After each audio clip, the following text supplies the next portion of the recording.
So thank you very much. My name is Aganze Mihigo, and I am very excited to be here. Um, so I'm a co-founder of Hisia, which is a early startup in US and the Gambia. And our goal is to provide climate data insight for agriculture and environmental challenges within the Africa continent. Uh, we also are currently working on customizable CubeSat designed for specific use case within Africa. And I'm going to talk a little bit more about the mission that we are planning. So, for many people who do not know where Gambia is, it's one of the smallest countries in Africa and the smallest in the mainland. So, it has a population of 2.4 million people, and also the density is 176 people per kilometer squares. And the economy of Gambia is heavily relied on agriculture and tourism. Uh, and because of its locations, it's very vulnerable to climate change and its impact. So when we think of going to Gambia, a lot of times we think of wonderful oceans. The Banjul, the capital cities, it has a lot of historical places. The food is amazing, and people are able to take a lot of tours to see different places. But also, there is this other reality. Because of its locations, it's very prone to flooding. And so, as you can look at this image, this is the distractions that the weather is able to cause, especially now that we are going into climate change. It's getting worse and worse. And sadly, in a lot of instances, women and children are the most vulnerable to the impact. Um, Also, expert warns that if the sea the sea level continue to rise, there is a possibility of Banjul, the capital city, getting submerged in the water. An example that I would provide here is that you see Fatu on the top right, left corner. Uh, she is the mother of three children, and she lost her home, her business due to flooding. And the reason why this happened is that they didn't have early warning systems to warn them. If early warning systems were there, maybe people like Fatu could have prepared and maybe evacuate to different locations. And sadly, this story is not unique to Fatu. Um, so Gambia is facing with rising sea levels, saltwater intrusions, unpredictable rainfall fall patterns, lack of real-time climate and environmental data, and also insufficient early warning systems. And that's where we come in. We believe we can provide monitoring systems for the sea level rise, flooding and coastal erosions, saltwater intrusions, and the weather monitoring systems. And when I say weather monitoring systems, we're thinking in terms of localized weather small base station systems. So our idea is that we will be able to place different lower wind base stations around the river Gambia. And if you can see the river from the middle, but it's very critical within the context of Gambia because Gambia being the smallest country is also being split into two regions by that river, and that river provide water for people for agriculture use case, and so it's very important that they are monitoring for the river so that it doesn't cause some of the challenges that I just finished talking about. So we are thinking for the sea level rise, we're going to implement use ultrasonic or radar tide gauges. Uh, the data that we're going to be collect will be flood and water levels, tide changes, and wave height. In terms of frequency, now this will really depends on how many satellites we're able to use because based on the numbers, it determines how frequent we're able to get the data from. But we are thinking of pushing the data every 3 hours in normal use cases for the sea level. And in storm or disasters time, then we can increase that to hourly. Uh, and the impacts of these sensors is to provide early flood warning to prevent damage and displacement. We also will be able to track the sea level rise and coastal and erosion trends. In terms of deployment, currently we are thinking of placing 2 to 3, every sensor 2 to 3 kilometers away, but this will change as we continue to either increase the amount of sensors that we're able to place or the base stations themselves.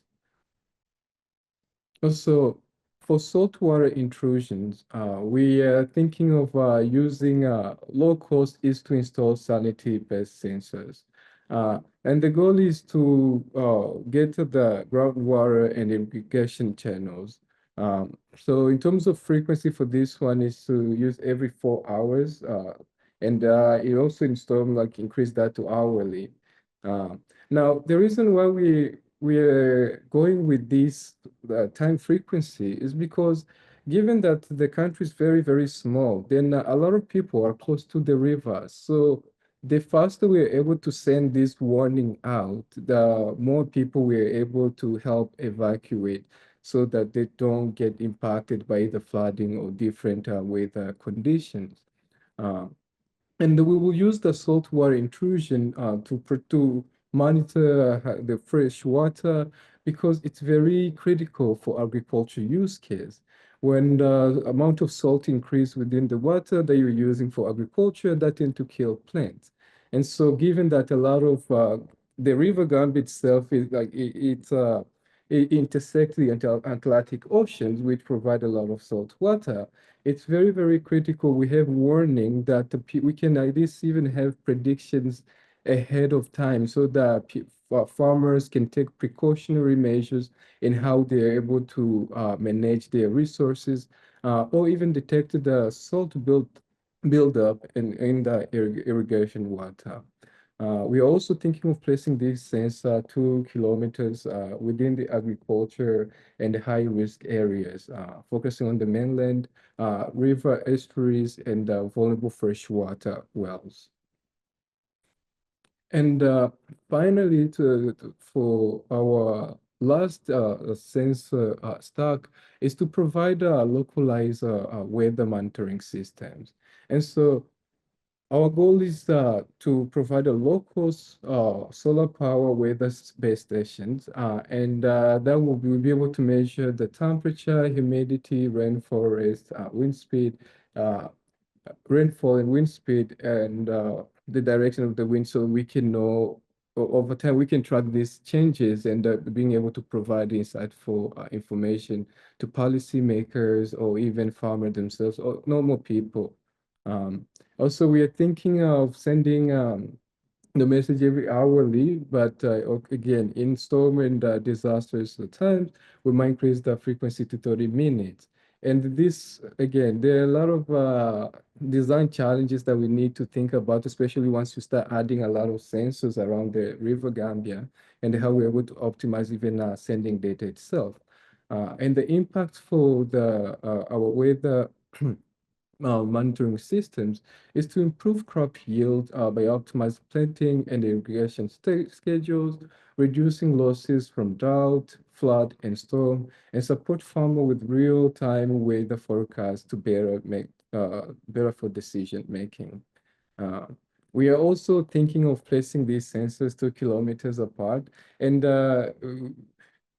the reason why we are also doing this is that whenever we have the base station, we try to put as many sensors around that base station so that we can aggregate most of the data before sending it to the satellite. And we're going to place them along the farmlands, river estuaries, and the freshwater wells also. So to conclude,